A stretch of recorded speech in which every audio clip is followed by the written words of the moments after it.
Il y a des blessures qu'on ne voit pas, des regards qui ne bénissent pas mais qui consument, et des mots doux qui cachent des intentions amères. Le prophète Muhammad, paix et bénédiction sur lui, nous a mis en garde contre ces poisons invisibles. Aujourd'hui, écoutons, méditons, et apprenons à reconnaître ceux qui portent l'envie et le mensonge dans leur cœur. Le poison silencieux, l'envie, al-Hassad. L'envie n'élève jamais, elle ronge, silencieusement, insidieusement. C'est un poison qui ne se contente pas de vouloir, il refuse que l'autre possède. C'est le regard qui se détourne quand tu réussis, le sourire figé quand ton nom est applaudi, le silence lourd quand tu franchis une étape. Elle ne te frappe pas frontalement, non, elle se cache dans les détails. Un mot esquivé, un compliment étouffé, une célébration absente. L'envieux n'envie pas ce que tu as. Il souffre de ce que tu es devenu sans lui. Et ce qu'il désire au fond, ce n'est pas ton bonheur, c'est ton effondrement. Et contre le mal de l'envieux quand il envie. Sourate Al-Falaq, 113,5. Ce verset résonne comme un cri de protection. Allah ne nous demande pas simplement de nous éloigner du mal, mais de chercher refuge auprès de lui, spécifiquement contre l'envie. C'est dire la puissance destructrice de ce sentiment. L'envie, c'est la lumière qu'on tente d'étouffer dans l'obscurité. C'est cette présence dans ta vie qui ne célèbre jamais ta lumière, mais guette ton échec comme une bête affamée. Tu l'as peut-être déjà ressenti, ce regard figé, cet air faussement bienveillant, l'ombre qui applaudit avec les lèvres, mais saigne de l'intérieur. Un jour, un homme vint voir le prophète, troublé, inquiet.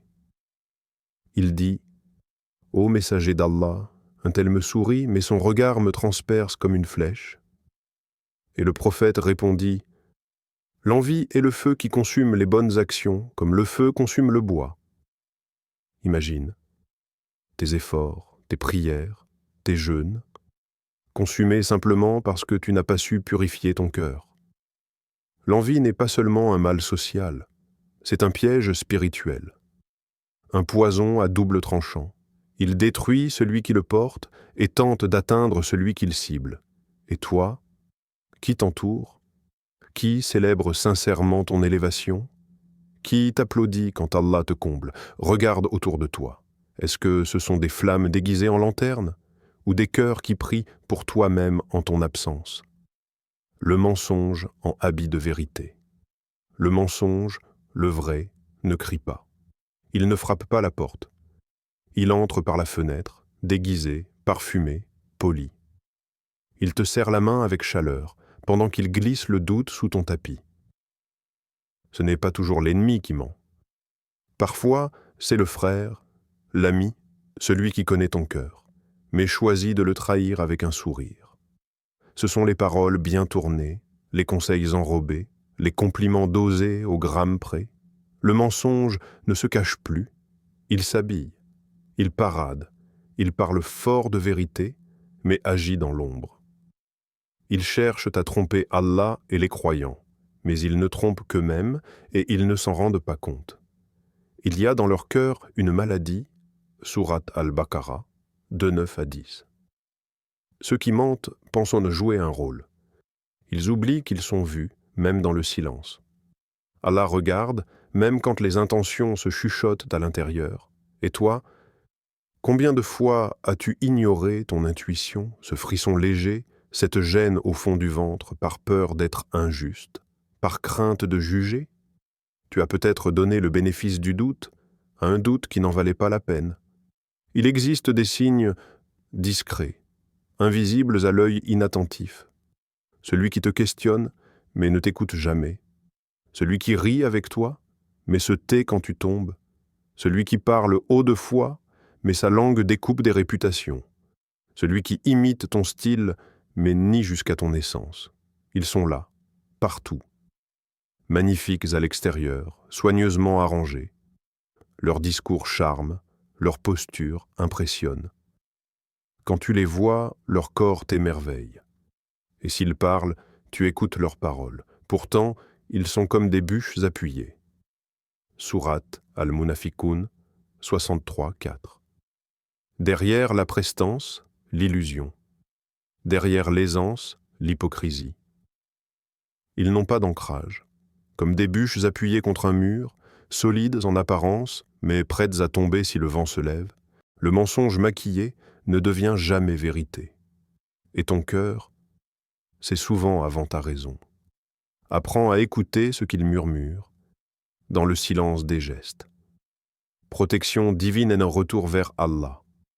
Il arrive un moment où l'on ne répond plus, pas par faiblesse, mais par force, par choix, par conscience, par confiance en Allah. Quand le monde s'agite autour de toi, que les langues s'ouvrent comme des lames, que les cœurs corrompus rôdent, tu as deux options, tomber avec eux, ou t'élever loin au-dessus. Allah connaît mieux vos ennemis, et Allah suffit comme protecteur, et il suffit comme soutien. Sourate An-Nisa 4:45. Tu n'as pas besoin de contre-attaquer. Allah voit, Allah protège, Allah suffit. Quand les gens déversent leur noirceur, réfugie-toi dans le dhikr, c'est ton bouclier. Quand les regards deviennent lourds, prie avec sincérité, c'est ton ancrage. Et quand la parole ne sert qu'à blesser, que ton silence devienne forteresse. Rappelle-toi, le croyant n'est pas faible parce qu'il se tait, il est fort parce qu'il choisit de ne pas répondre avec le même venin. Un jour, on raconta l'histoire d'un homme pieux. Il brillait sans bruit. On l'enviait, on le salissait, on essayait de le faire tomber.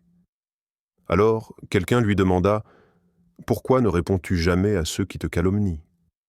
Il sourit doucement et dit « La lumière n'a pas besoin de défendre son éclat. Elle brille, même dans l'ombre.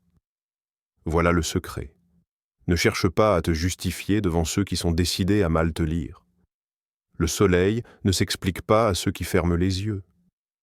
Repousse le mal par ce qui est meilleur, et voilà que celui avec qui tu avais une animosité devient comme un ami chaleureux. » Sourate Al-Fussilat 41:34. Oui, ces gens sont dangereux, mais la vraie puissance, c'est de ne pas leur ressembler, de garder ton cœur pur quand le leur est durci, de tendre la main quand eux plantent des couteaux. Et toi, choisis-tu de devenir lumière ou de refléter les ombres que l'on te projette?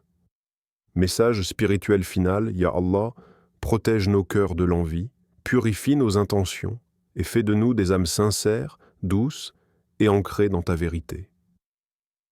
Le cœur qui se protège par Allah ne craint ni l'envie ni le mensonge. Abonne-toi pour plus de sagesse spirituelle.